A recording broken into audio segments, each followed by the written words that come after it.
Астанада жұрттың үрейін қашырған тағы бір оқиға болды. Шеңбер түсті қара түтін қайдан шықты? Оның 5G-ге қатысы бар ма? Ол шын мәнінде графен бұлты ма? Бұл туралы бүгін бәрін анықтап береміз.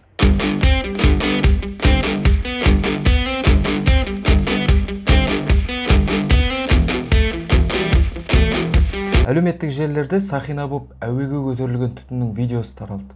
Видеоны таратқандар бұл Нұр-Сұлтанда болған оқиға дейді. Олар бұл түтін 5G антеннасынан шыққан деп отыр. Кейінгі кезде графен бұлты дегенде теория дейміз, әйтеуір қауесет дейміз, қаптап кетті. Әсіресе оны коронавируспен байланыстыратындар көп. Ал негізі бұл видео Ақмола облысы жақында ғана қала статусына ие болған Қосшы қаласында түсірілген. Дәл осы видеоны түсіріп тұрған адам бұл қандай түтін екенін білмеймін дейді. Әрине білуге міндетті де емес. Бұл негізі пештегі көмірдің лезде жануынан пайда болатын құбылыс. Ол оттегі қысымы сол пеште шамадан тыс көбейгендіктен кішігірім жарылыс әсерінен болады. Сосын сол жарылыстың әсерінен пештің құбырына осындай формадағы шеңбер түтін шығады. Әрине зақымы жоқ, оның тіпті коронавируспен 5G-ге де еш қатысы жоқ. Мысалы, соны 2008 жылы бір жігіт фестивальдердің бірінде дәл осындай түтінді шығарып көрген екен. Ол арнайы қондырғыға темірден шеңбер жасап, жанғыш глицерин майын жағады да от қояды. Осы кезде әуеге біздің Қосшыда байқалған қара түтін шығады. Бірақ менің білуімше бізде вирус 2019 жылдың аяғында ғана шыққан.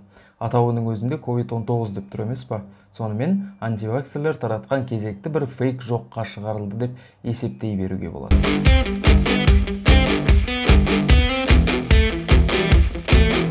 Енді осы оқиғаны графен бұлты деп таралып жүрген неше түрлі үрейлі қауесеттерге келейік. Графен деген не жалпы?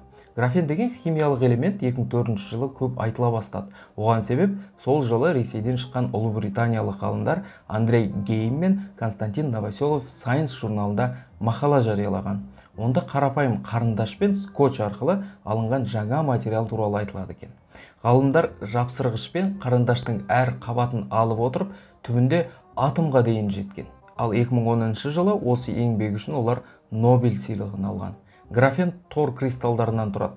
Ол әлемдегі ең жұқа зат саналады. Мысалы, графен ең шағын вирустан 60 есе жұқа, ал бактериядан 3000 есе, ал қарапайым қағаздан 300.000 есе жұқа екен. Ең бастысына келейікші, графен адам ағзасына қалай әсер ететіні әлі толық зерттеліп бітпеген. Бірақ оның уы бар жоғы да дәлелденбеген. Оның қаупінен бұрын ғалымдар пайдасына көбірек назар аударайық деп отыр. Мысалы, графен электроникада көп қолданылып жүр.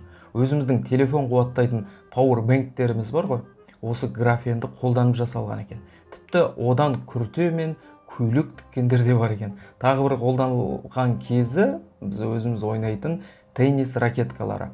Ол аз десеңіз, қазір көлік майына да графен қосатын болған екен. Оның әсерінен қозғалтқыш көпке шыдайтын анықталған. Бірақ дәл осындай пайдасы бар дүние біздің өмірді әлі өзгерте алмады. Өйткені оны жасау технологиясы өте қымбат.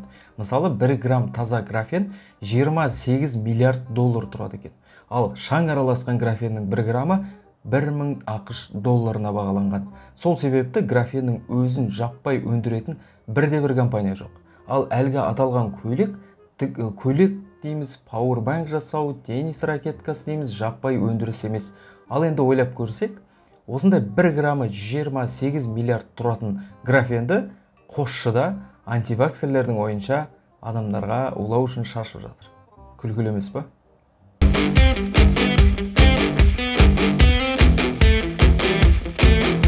Айтқым келгені осы, бұл ақылды арнасы, менің есімім Ардақ. Сау болыңыздар.